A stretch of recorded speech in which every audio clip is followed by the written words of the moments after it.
الحمد لله رب العالمين. إن الحمد لله نحمده ونستعينه ونستغفره ونعوذ بالله من شرور أنفسنا وسيئات أعمالنا. بھائیو، آج کے درس میں ایسی ہی بات ہوگی جو پچھلے درسوں میں، کیونکہ ہم آگے ہی چلے گئے تھے میقاتوں کے بارے میں. تو میقات سے پہلے ایک اور بھی اہم چیز ہے، وہ یہ ہے کہ ٹائمنگ وغیرہ. جیسے کہ آپ نے سنا تھا پچھلے درس میں میقات الزمانی، کہ وہ حج کے لیے کوئی آنا چاہتا ہے، کیا وہ حج میں رمضان میں نیت کر کے آ سکتا ہے؟ نہیں. تو شوال سے شروع ہے نیت حج کی، اگر کوئی حج کی نیت کر کے آنا چاہتا ہے. ایک اور چیز ہے لیکن آگے ہی بتائیں گے، لیکن پہلے شروع کرتے ہیں حدیث آپ کے سامنے پیش کرتے ہوئے فضیلت حج کے بارے میں. سیدنا ابو ہریرہ رضی اللہ عنہ سے مروی ہے کہ رسول اللہ صلی اللہ علیہ وسلم نے فرمایا، حج مبرور کا ثواب تو جنت ہی ہے، اور 2 عمرے اپنے درمیانی عرصے کے گناہوں کا کفارہ بنتے ہیں.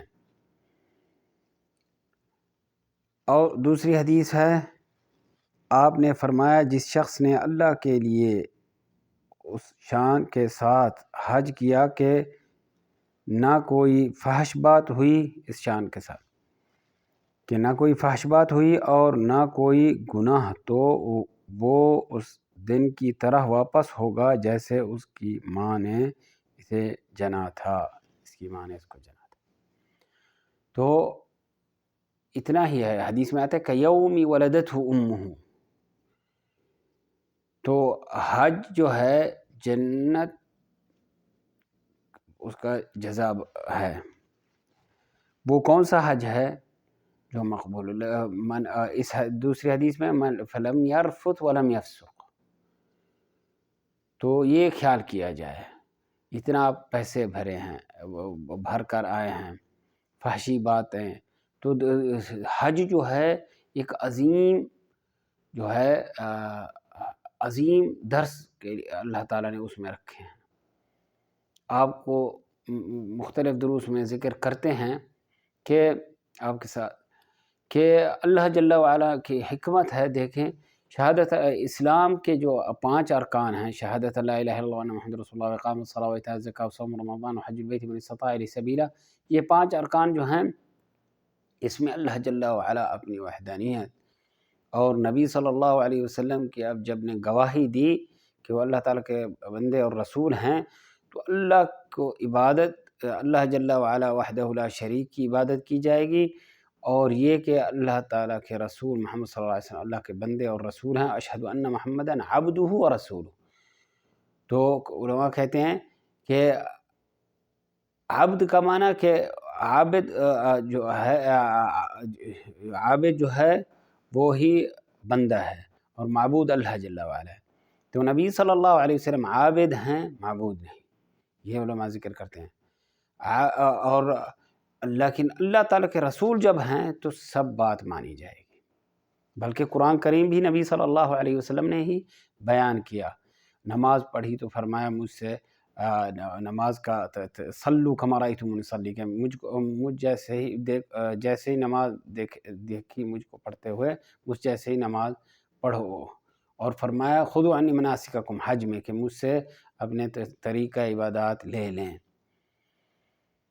تو حج جو ہے اس میں مزید نماز ہو، روزہ ہو، زکوٰۃ ہو، حج ہو، اس میں سب ہی اللہ جل وعلا کی وحدانیت اور خالص عبادت بالکل سب کے لیے واضح ہو جاتی ہے، اور سب ہی جو اللہ تعالیٰ کے لیے کرنا چاہتے ہیں ان کی عبودیت ظاہر ہو جاتی ہے.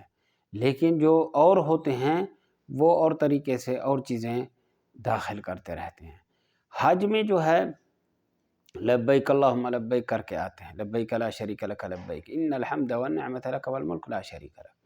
پھر ہی ایسے ہوتا ہے حج میں کہ یاد کرتے ہیں انسان محشر کا دن، سب ہی نہ سر پر کچھ ہے، لباس بھی کسی کا نہیں ہے، صرف وہ چیزیں جو اللہ تعالیٰ اللہ کے نبی صلی اللہ علیہ وسلم نے پہنی ازار اور ردا، اور یہ عظیم درس ہے. پھر چلنا، پھر جمع ہونا، پھر کب کہاں جانا ہے اور کہاں کھڑنا ہے.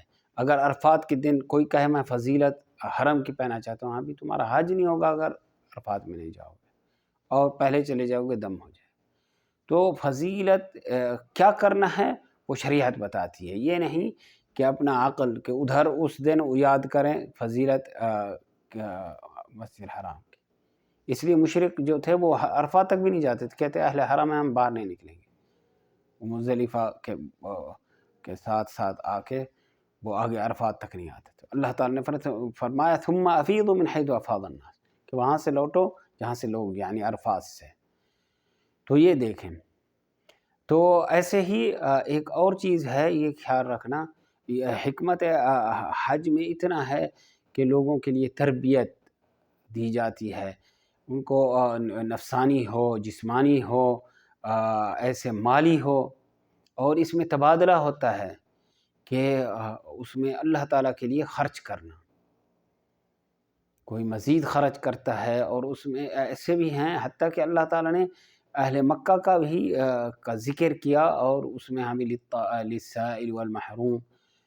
تو اس میں یہ ہے کہ اہل مکہ کے لیے بھی، حتیٰ کہ ایک شیخ تھے وہ کہتے تھے یعنی دیکھیں اللہ تعالیٰ اہل مکہ کو ہی کھلانا چاہتا ہے. کیوں؟ کیونکہ یہاں بھی قربانی حج کی جو ہے حد حرم میں ہوگی، باہر نہیں. تو یہاں کے رہنے والے بھی ایسے ہیں، بہت سے لوگ ہیں جو بس حج کی خاطر مکہ حرمین کی خاطر ہی وہ رہ رہے ہیں. یہ نہیں کہ کیونکہ ہر جگہ دنیاوی چیزیں مل جاتی ہیں، کام کاروبار یہ سب کچھ ہوتا ہے، لیکن وہ یہاں ہی ہوتے ہیں. لیکن ایسے لوگ کیونکہ ہم خود ہی یہ جو خیری مدارس ہیں اس میں پڑھایا ہے بہت عرصہ، تو دیکھا ہے ایسے بھی لوگ ہیں جن کے روزگار جب ہی حاجی آتے ہیں اس دن ہی ان کی لگتی ہے. کوئی ایسے بھی لوگ ہیں حج کے دنوں میں ہی اس بیچاروں کو کام ملتا ہے یا ان کے بچوں کو. تو حتیٰ کہ وہ یہ جانا گوشت کے لیے کہیں سے لے آنا اتنا نہیں ہو پاتا، کیونکہ وہ بیچارہ کچھ پیسے کے لیے کہیں ہی پابند ہو جاتا ہے کہ ہمارا یہ کام مل رہا ہے، کام میں لگ گیا. اتنا تک بھی ہوتا ہے. بلکہ یعنی اس لیے اللہ تعالیٰ نے فرمایا للسائل والمحروم، مانگنے والا، یہ حاجیوں کا ذکر ہو رہا تھا، یہ بھی آ گیا ساتھ اللہ تعالیٰ کا فرمان. تو ایسا بھی ہوتا ہے کہ اہل مکہ میں ایسے بھی لوگ ہیں کہ جو ہی نہ مانگتے ہیں نہ کسی کے سامنے آتے ہیں. لیکن یاد ہے مجھ کو، اللہ رحم کرے، ایک ایسا آدمی تھا اس کے پاس کاغذات بھی اس کے پورے نہیں تھے.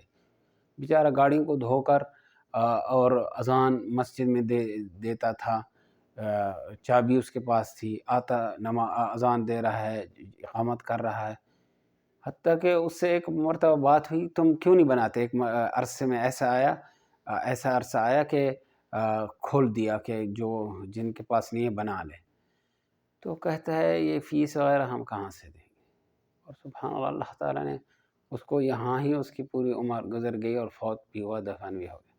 تو کہنے کا مقصد یہ ہے کہ مکے میں ایسے لوگ بھی رہتے ہیں. تو یہ سبحان اللہ، تو اللہ تعالیٰ کی حکمت ہے، اپنی مرضی نہیں کہ آپ کہاں ذبح کرنا ہے.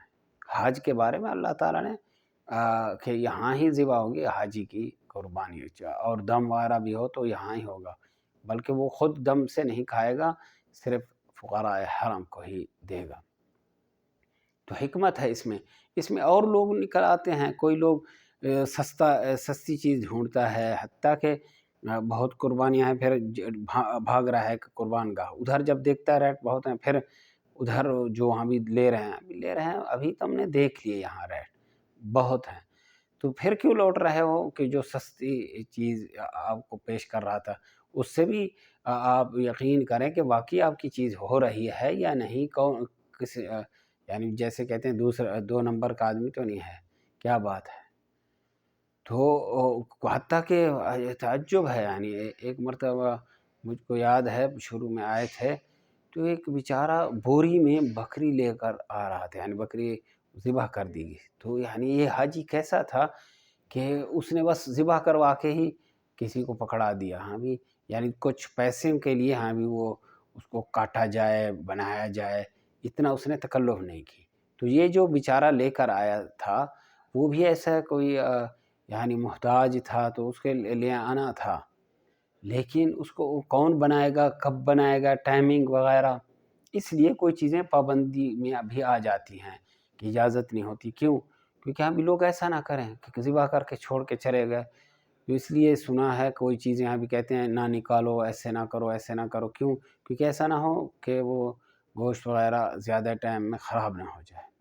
کیونکہ جیسے آپ کو ذکر کیا، ایسے لوگ ہیں جو روزگار کے لیے اس دنوں میں کام میں لگ جاتے ہیں۔ تو جو بیچارہ جس نے پکڑا گھر میں آئے گا، اس کو ملے گا کوئی اس کے ساتھ تعاون کرے گا یا نہیں؟ کب کٹے گی یہ چیز، کب رکھی جائے گی؟ تو یہ بھی خیال رکھنا ہے۔ تو کوئی لوگ چاہتے ہیں کہ کم سے کم ہی خرچہ ہو، اور کوئی یہ کہ کیسے ہی پہنچے۔ حتیٰ کہ یاد ہے ایک آدمی آیا اور اس نے جب ایک یعنی دیکھا کہ جو لے جائے گا، کٹوائے گا، پھر وہ تقسیم کرے گا، وہ ریٹ جو دے رہا ہے زیادہ دے رہا ہے، اور دوسروں نے کہا اس کا آدھا ریٹ تقریباً، تو وہ لگتا ہے ادھر ہی چلا گیا جو آدھے ریٹ میں دے رہے تھے۔ کیا ہوتا ہے کہ آدھے ریٹ والا وہ بھی خود بیچارہ خود محتاج ہوتا ہے، تو کبھی وہ جا کے ذبح کرے گا، خود لے لے گا ایسے ہی۔ لیکن وہ اگر ہو جائے تو، نہ ہو تو ایک اور مسئلہ ہے کہ سستا کر کے پھر آگے کیا جائے یا نہیں۔ لیکن دوسرے نے جب ریٹ زیادہ بتایا، کیونکہ اس کو پتہ ہے کہ میں نے کچھ نہیں کھانا، بلکہ میں نے ہی کرائے پر گاڑی میں جانا ہے، آگے جا کے پھر تقسیم کے لیے بھی کیسے کرنا ہے، یہ بات تو مختلف چیزیں ہوتی ہیں۔ حتیٰ کہ ریٹ وغیرہ میں بھی اللہ تعالیٰ کی حکمت ہے کہ مختلف روزیاں ملتی ہیں، یعنی عام دنوں میں سے بہت ہی کرایہ بہت بڑھ جاتا ہے، جہاں رش ہوتا ہے، جو 5 منٹ کے فاصلہ ہے وہ کبھی بہت گھنٹوں کے میں ہوتا ہے بھیڑ کے مطابق، یا پہلے وہ بھیڑ کھا کے آ کر جیسے بولتے ہیں پک اپ کرتا ہے، تو وہ اپنا بھی نکالنا چاہتا ہے، اور دوسروں کو جو تنخواہ اس دن میں مل رہی ہوتی ہے تو وہ بھی چاہتا ہے کہ اس کو بھی کچھ ایسا ملے کہ وہ بھی ان جیسے کچھ نہ کچھ اپنے پاس جمع کر لے۔ تو مختلف ہوتے ہیں۔ تو کہنے کا مقصد ہے اس دن میں ہر چیز کے اللہ تعالیٰ نے ایک امتحان اور اخلاق ہو، صبر ہو، پیسہ خرچ کرنے کے لیے اپنا بدنی جو ہے انسان کو تھکنا پڑتا ہے، پھر تحمل کرنا، پھر جیسے آپ کو بتایا ریٹ وغیرہ، تو وہ کبھی اٹھ پر باتیں کرنے لگے تو ہم بھی دیکھیں آپ یعنی کیا اللہ کے لیے آئے ہیں یا کچھ بار بار سنا رہا ہے لوگوں کو ریٹ۔ ابھی ریٹ دیکھ لیں جو چیز آپ کو مناسب لگے، پھر یہ بھی ہر آدمی، حتیٰ کہ آپ کو ایک اور چیز بتاؤں، کبھی جو ہوٹل ہوتا ہے وہ بھی مارکیٹ میں سے ہول جیسے بولتے ہیں لگتی ہے کہ ہر آدمی کرائے پر لے رہا ہے ہوٹل، تو کبھی لگتا ہے وہ بھی بہت مہنگے ریٹ میں لیتے ہیں، پھر اپنا کرایہ اور منافع کمانا چاہتے ہیں۔ ایسے گاڑیوں کے ریٹ جو کرائے پر لیتے ہیں، ٹیکسی وغیرہ، مختلف چیزیں ہیں۔ اللہ تعالیٰ سے دعا ہے۔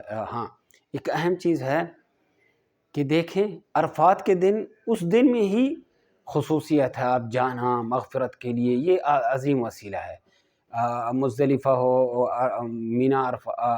مینا ہو، تو یہ ایسے ہی شریعت جیسے بتاتی ہے جس ٹائم میں اس میں ہی فضیلت پانا چاہیے۔ یہ نہیں اپنی مرضی، ابھی کوئی کہے میں عرفات میں جا کے دعاؤں کروں، ابھی وہ کعبے میں ابھی کرو، طواف کرو، دعا کرو۔